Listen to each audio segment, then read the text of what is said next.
talk about some of the benefits of operational risk and automation.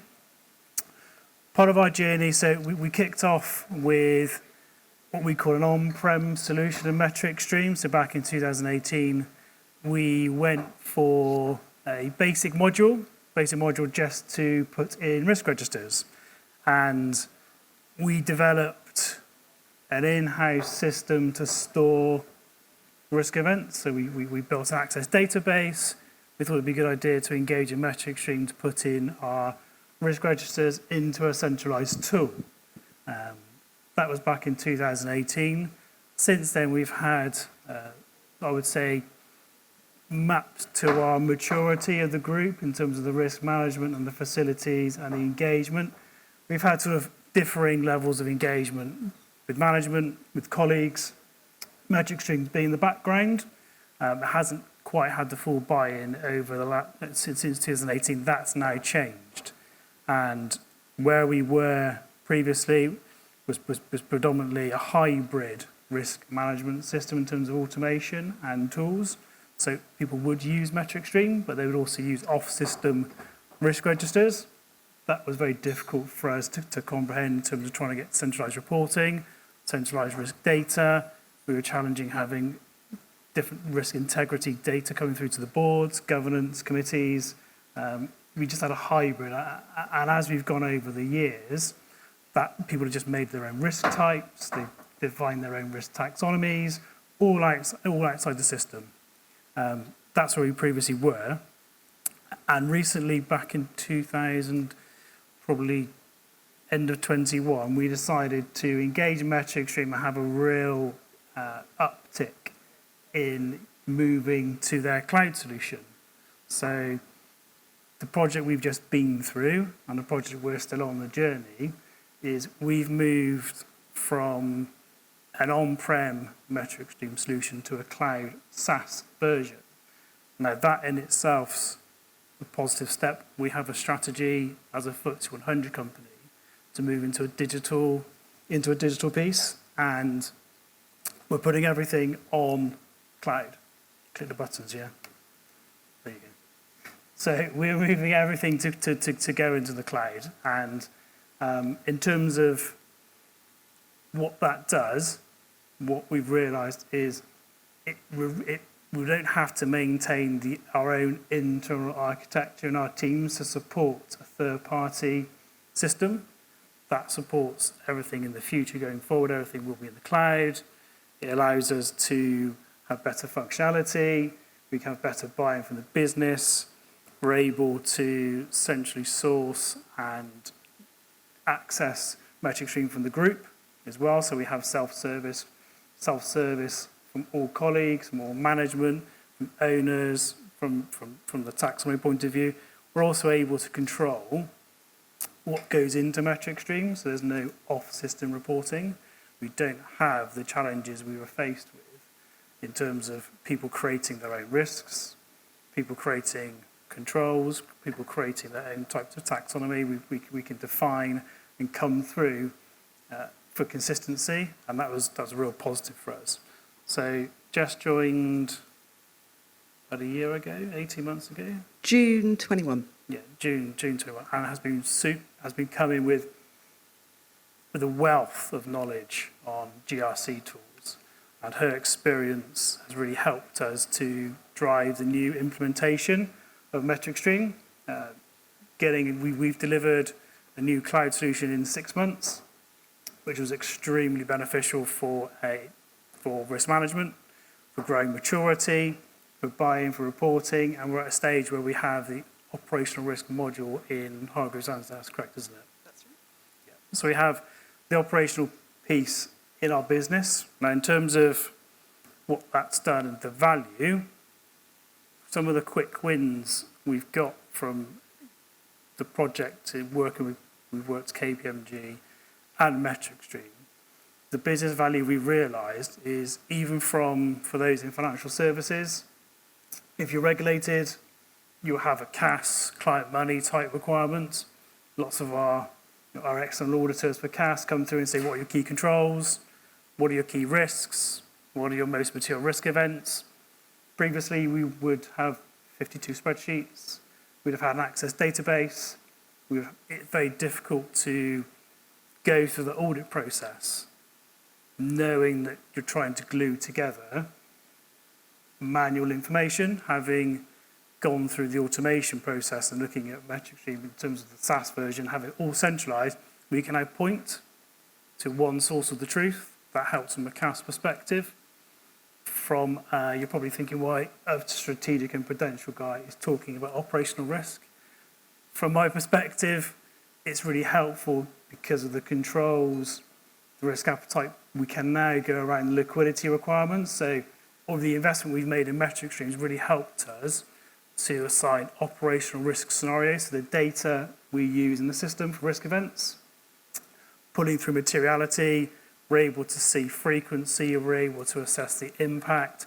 That's really helped us to sustain and maintain our capital, to maintain our liquidity. Again, in a manual business, it's quite difficult to produce and have different sources of the truth because people have our differing views. If we have one central source that people can self-serve, those capital liquidity conversations are quite easy to have because everyone has the same information.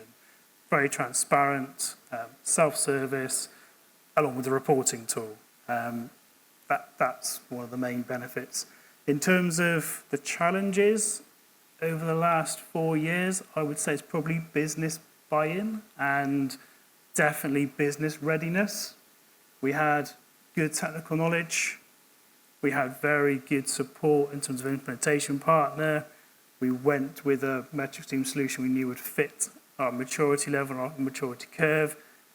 It was the readiness of the business to go from what they've known for 6-7 years, inputting into an access database that was homegrown, home-built, having risk registers that had different titles, different materiality levels. Getting the business to move from that into one system was challenging. So one of the key lessons, I think, is spend time talking to stakeholders. I think definitely one of the lessons for us has been make sure that really early on in your journey, and I'm sure that's where most of you are right now, is really on in your early on in your metric stream journey. One of the key lessons is really investigate who your stakeholders are. Because when they come out of the woodwork months into a very complex project of delivery, it makes it very difficult to tailor a system that will work for your business. So Andrew and I are both second line. We don't really mind what the system looks like. You know, we mind how our customers, who are our colleagues across the business, largely in first line, but actually with HR we've managed to drag some third line people in as well. We really care what they think about it and how they use it, because that's what's going to impact your outcome, which is your combined reporting, your aligned use of the system. That's where the really powerful MI starts to come in. So early on in your journey, investigate your customers, your stakeholders, really talk to who you think are going to be your key users across the business, and get them to come to the table with their opinions. Get them to come to the table with what their blue skies approach would be. You know, what do they really want from a system? Because what we also found, talking to KPMG and the lovely guys at Metric Stream that gave us loads of their time, was Metric Stream can do an awful lot of stuff. You can map your products in, you can map your teams into Metric Stream, you can map in the important regulatory rules like CAS and GDPR for us. So with all of this growth of MI, you start to make much, much greater, much richer business decisions. And this is what impacts your end client. So for us, HR, we're client obsessed. We want to deliver the best possible outcome for our clients. Part of that journey is delivering the best possible systems for our users across the business. So it's really important that you have those open, honest enrichment conversations that will allow you to build something out of the bones of a system like Metric Stream that's got it all there, but it will really allow you to tailor something great for your business. And that has been such an important lesson for us. And I don't think Andrew will mind me saying that we dropped the ball on that at the beginning of the project. And it was really difficult to kind of backpedal and then make sure that we had included everybody that we needed to include. Yeah, I agree. Yeah, absolutely. The stakeholder buy-in. And that's even from executive management all the way down to SMEs, leadership group members, management teams, and just through constant persistence of selling the value of the system, what it does. The conversations we had with the executive management around director attestations, the control environments, how that links to remuneration, how that links into ESG components. The messaging came through quite strong. We're quickly moving along the risk maturity curve. This system plugged a huge gap as to where we needed to be from a risk assessment perspective, the enterprise risk framework, from the identification to the assessment to the management to the mitigation. Again, having 52 different risk registers in the business, now having one source of truth, that's the big win. I think where we are now is we're ramping up, we're looking at other modules. So we're looking at other modules that can complement operational risk, whether that's probably in the business GRC tooling component. But as I think we've done the operational risk bit in terms of the legwork, so we've got the base case in, we've got the foundations, we've got all the controls, all the processes, all the risks, the issues, the actions, and we're now getting a lot more interest in the system where we've had challenges before. So people are coming to us to customise reporting for their teams. They're coming to us wanting to know what additional functionality can we release into the business. We're having people coming, even attending the training sessions set up in terms of they want enhanced user functionality or they want to change their licenses. So it's a complete step change to where I started this presentation in terms of 2018. People not engaging in the system. I just think having that value coming through, for us, it's made the job a lot easier from a second line perspective and first line. There's no longer that requirement to spend hours and hours inputting a risk event or inputting your register or having materiality assessments completed. It's all done at the click of a button. We're moving as a business to automation, not just from risk, but from a client servicing, from an administration point of view. This supports that strategy. And the automation is throughout the first, second, and third lines. And that the taxonomy we put in should give us consistency. And whilst it's a simpler approach, it's actually easy to maintain. And for us as the team responsible for MetricStream and GRC and Hargreaves Lansdowne, it's definitely a big win in terms of the journey we've gone on. That said, we do need to keep that evolution going, and we need to keep up the momentum. So in an organisation that has an aggressive strategy and continued growth, it's down to us to keep sure we keep the messaging on the value and the benefits, just to move the systems up to date. We keep maintaining the value throughout because there are other technology tools in our business that will take priority. Yeah. Absolutely. I think in terms of next steps as well for HL, it's interesting that Joe talked around issues and actions earlier and how alignment of those issues and actions processes can create a lot of business efficiencies and save an awful lot of cost and time in doing so.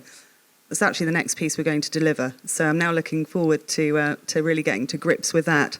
And what that's going to do for us is it's going to align our audit actions, our assurance functions actions, any issues around those combined elements, and it's going to put them all in one place. So as an issues owner or an actions owner, you will be able to see anything assigned to you in one centralised place and manage it throughout its life cycle there.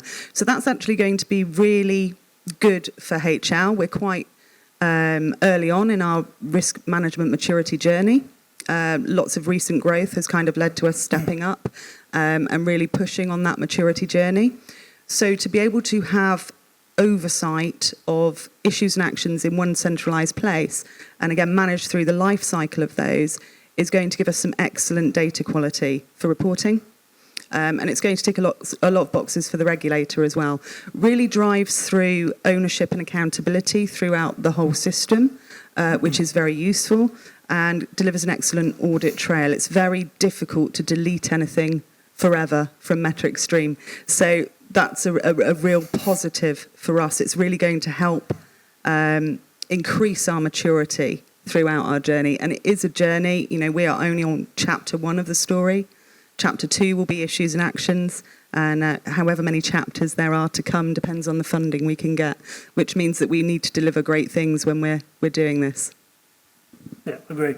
On the regulatory point, yeah, absolutely. There is an external expectation for a FTSE 100 company to implement tools that I guess are termed appropriate or deemed necessary given the scale, nature and complexity of your organisation. MetricStream, the GRC tool, ticked that box as a win, so it's the entry level. As I said, I lent back into the liquidity and capital pieces. So those that do ICAP, ICARA, ALSAs, it actually centralises and sources the data so we can have a reliable source of inputs. That was often a challenge from a regulator in terms of how do you know what you're inputting into your modelling is accurate, because you have manual processes, you have manual registers, you have manual created taxonomies.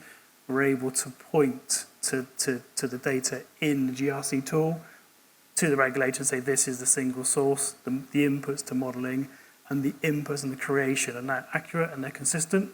That supports validation. So there are many other benefits in terms of just the op risk piece. It does bring financial, non-financial and other components through the whole organisation. As I said, we're looking at other CAS type benefits, we're looking at other financial crime, internal audit. Yeah, so the journey's been quick since we upskilled and implemented this project in December 21. We've rolled out in 6 to 7 months, complete with training and sign-off in UAT. We're now looking at other modules to help drive the risk maturity in Hargreaves Lansdowne. There are some key lessons, absolutely. Stakeholder engagement, training, communication, just general education across the whole business. But generally, I think yesterday I had a call with the CEO, even to his keen interest in the system and to give him a walkthrough. He wants to see the benefits, business cases, so he can use that data to drive strategic type decision making. That's all coming through. It's really positive.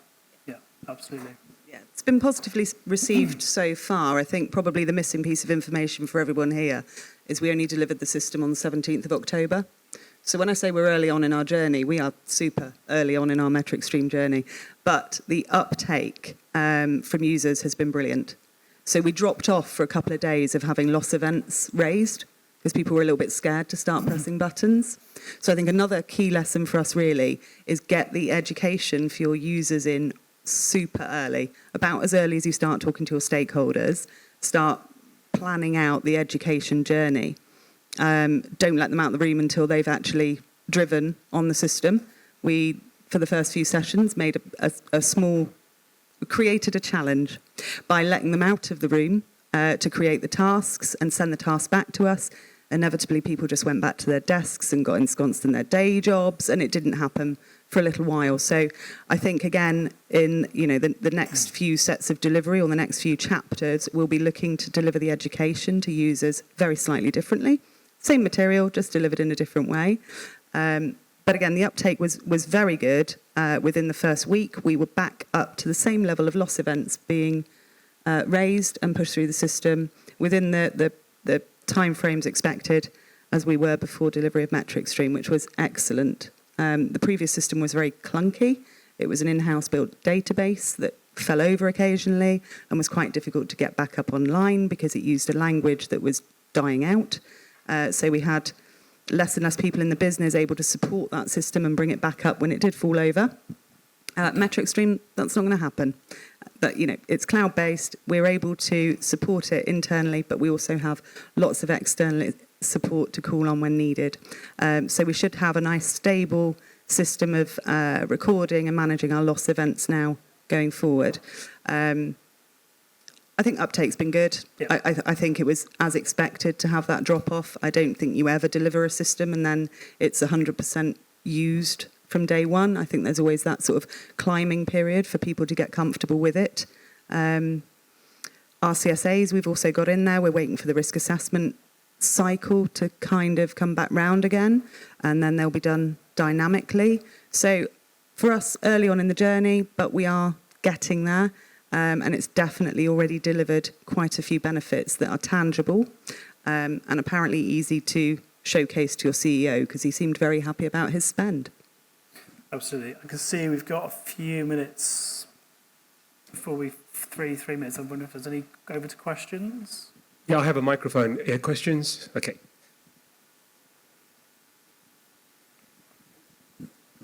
Thank you. You talk about the importance of buy-in from key stakeholders, and I absolutely agree. I wanted to ask, what was the one key message that you felt landed best with your core stakeholders and inspired the most buy-in from them? I think the time-saving benefits, if you can tell that story and tailor it to your audience, because it's going to be different types of time-saving depending on your stakeholder. So for the CEO, for instance, it's cost-saving, but for most of the users, it's the benefit to you. You know, what's in it for me? It's going to save you time. So previous system, we had a little bit of a joke going that you had to kind of open it up and then go make a cup of tea and come back and wait for it to turn to page 2.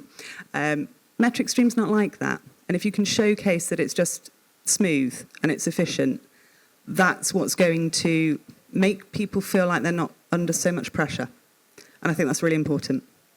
Yeah, I think also explaining the possible interconnectivity with other elements of the business. So we have a separate third-party system, we have a separate vendor management system, we have a separate legal system, cyber audit. I think also showing that potential in terms of the value coming through, but also from an executive management perspective, a lot of conversations we had, how do they charge their senior management function responsibilities? Lots of it was through the GRC tool and having it in one place. So there's multiple, I think Jess's point was the main buy-in.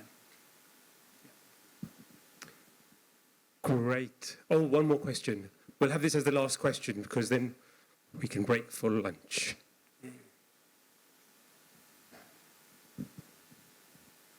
I didn't realize I would be standing between lunch and I thought it would be very quick. It's a great story, and GRC, I think we're all sold. We need to have an integrated GRC to actually convince and actually have value add.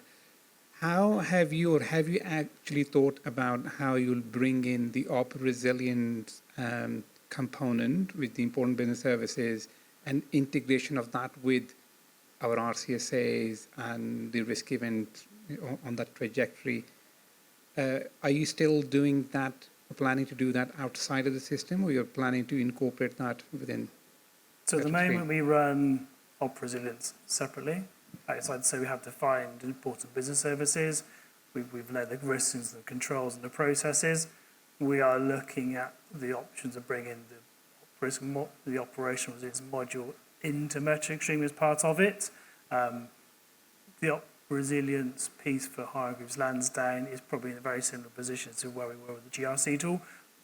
Building on a scale is probably ramping up. We do that manual, but we are looking to automate that just because of its significance.